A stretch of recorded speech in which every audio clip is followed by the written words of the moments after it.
Now, let me illustrate that point by telling you a story. Years ago, I was working in a manufacturing operation as the production manager, and I was walking down one of the aisleways with a lot of equipment to my left, a wall to my right, towards the molding department. A young engineer was coming my way. He was new to the company, and I could see that he was frustrated and upset. He was red in the face. He walked up to me, and I stopped and I said, "Tim, what's the problem?" And Tim said, "Craig, I just left the molding supervisor's office, and that guy is a hothead. All I did was go in there and tell him that I thought that this particular machine that had a 15% scrap rate, that we could do things to reduce that scrap rate and make that machine run better."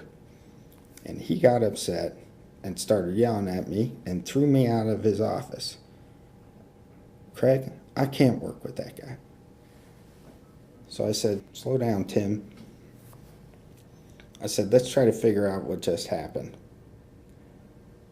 When you went into the office and you mentioned this to the supervisor, did you ask him how hard he's had to work up until this point in time to get that machine to run as well as it does today?" He said, "No." I said, "Did you think about the fact that we're shipping customer orders successfully every day that require the parts that come off of that machine, and that supervisor may have worked very hard and may still be working very hard with his people every day to make sure that we get those parts made and we get those customer orders shipped?"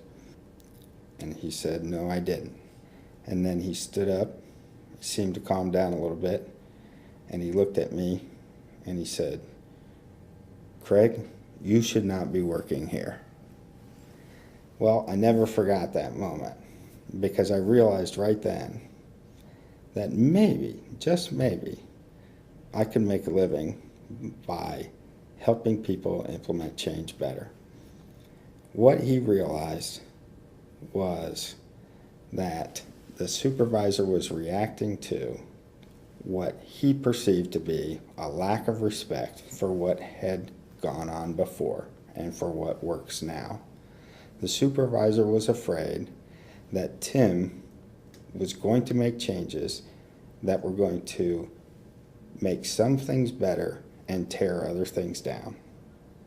Now, the supervisor, like a lot of people, don't accept that things need to be torn down as you work to build other things up. They want you to respect what happens before and what works now, and they want you to show them that you are planning to do that and you understand that before you start to change things.